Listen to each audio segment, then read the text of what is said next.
Welcome back to Taiwan Outlook. Join us today is Janet Shea. She's the host of Fun Taiwan, a very famous and popular TV program of Travel and Living channel. Janet, you've been 30 to 35 countries. Yes. Compared to other countries, what do you think is the most interesting part of Taiwan? Honestly, I think Taiwan is just a perfect country. You know, I live here now, and this is probably the only place where I can really say it has just about everything. You can be, you know, scaling the Jade Mountain, which is I think higher than actually the Japanese mountains in terms of... It's the highest in East Asia. Yeah, which is amazing because 4 hours later you can be surfing, you know, in Kending in a tropical zone. So you just have such a wide range of landscapes. And on top of that, you have food. Of course, I love food. So you have, you know, you have rich foods, you have Hakka, you have local, you have Aboriginal, you have any sort of Western food you could ever want.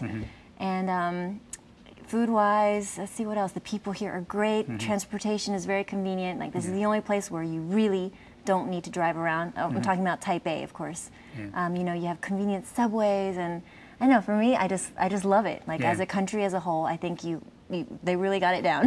But when most foreigners come to Taiwan, they spend their time mostly in Taipei. Yes. What would you say they missed in this everything? And when I first came to Taiwan, I was the same. You know, for the first 4 years, I mostly stayed in Taipei. This is just where everything happened. But now that we have Fun Taiwan, I'm starting to go and explore the rest of the island, and it's so beautiful. You know, you have the Torka Gorge, you can go to Lanyu, Orchid Island, or to Matsu even, you know, all these outlying islands. And you see such a different range of cultures. You can go to Lugang or Yunlin, these small little counties which nobody ever goes to, and learn about 布袋戏 or puppet shows, you know, things that are just such a part of the Taiwanese culture that you wouldn't see here in Taipei. But many local Taiwanese, they go to other countries for their, you know, Chinese New Year, holidays, and so on. Why do they feel that it's, you know, better to go to other countries instead of staying in Taiwan? I don't know. It's really a shame. It's really a shame. Like my parents are the same way. When I tell them that I go to some of these places, they're like, "Where is Yunlin?" You know, they don't even know. So I really think Taiwanese people should start to appreciate their island. You know, there are so many things you could do. You know, if you say you want to go to Japan to see the cherry blossoms, go to Yangmingshan. You know, you want to go to Thailand to go surfing, Kending, Taitung has just as good of waves. You know, you want to see more Aboriginal culture. Orchid Island is exactly like the Philippines.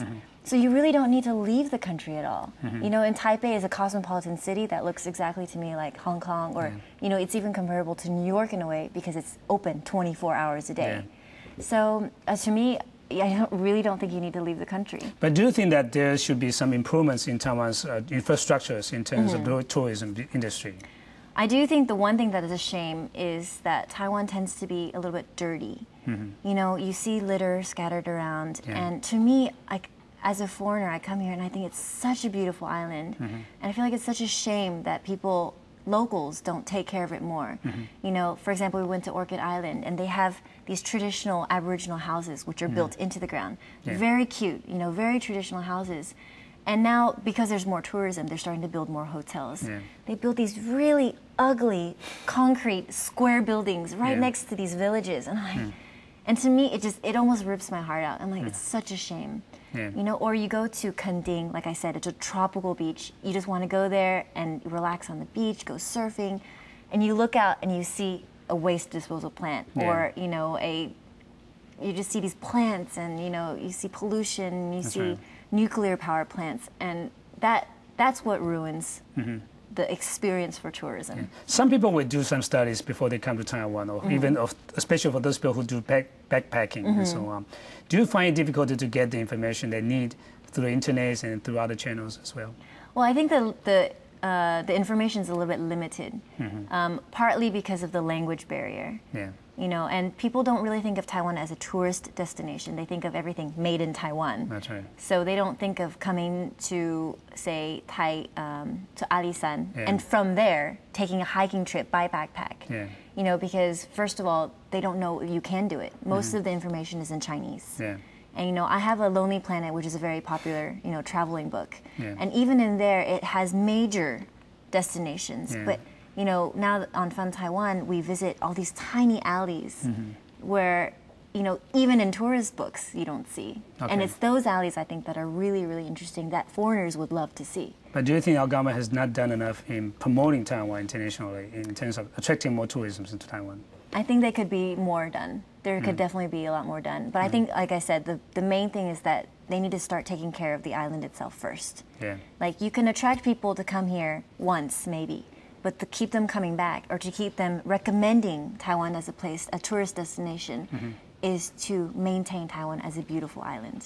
If you're going to create a resort or a hotel, make it look nice, but not only nice, but in the theme of that area. Every area of Taiwan has its own little feeling, little theme, and kind of a style. I think you should maintain that. If you go to Tainan, it's full of temples.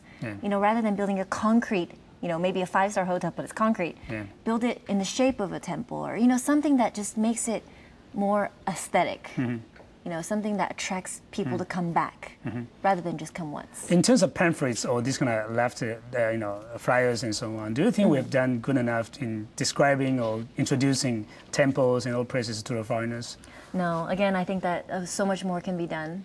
Whenever I want, right before we do a show, I do all my research on the place, and compared to the information that's in Chinese, obviously, it's just minimal, really, really minimal. If I want to find the history of it, it'll maybe give me 1 paragraph, 2 paragraphs.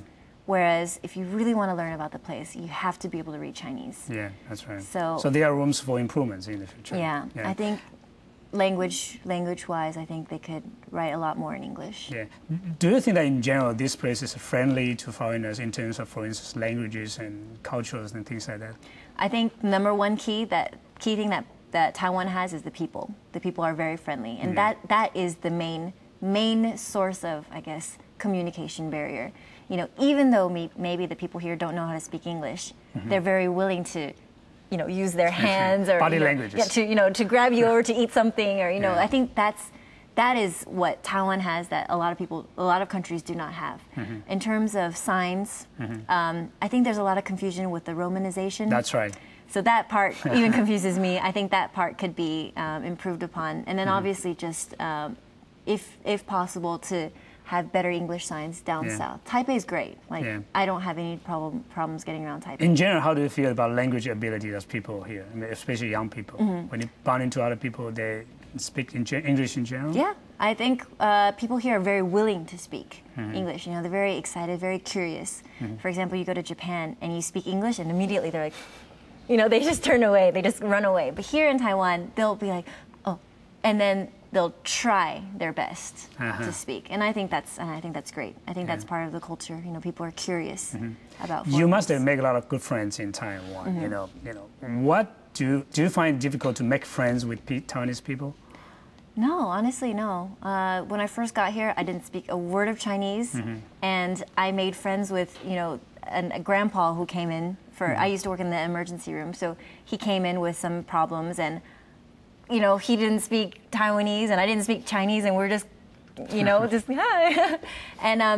And in fact, he became my friend because he would actually call the ambulance to pick him up just so that we could talk to each other. Okay. So no, I think it was really easy for me to meet friends here. What is your personal experience of learning Mandarin in Taiwan? It's a hard language. It's a very, very difficult Memorizing language. all the characters and things like that? Yeah, I mean, I was lucky in that I already speak Taiwanese, so it makes learning another language, a similar language, easier. So you haven't learned Mandarin when you were in the States? No. I knew very simple things. I knew how to say hello, goodbye, thank you, and that's all? And his head is big. I don't know why. I don't know why I knew that. 他的头很大. I don't know why I knew that. But anyways, those are the 4 phrases that I learned. Okay.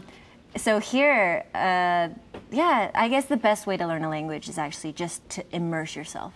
And so here in Taipei, you are surrounded by people very friendly, very willing to talk to you in that language. So I think you just need to really throw yourself in, and that's what I did.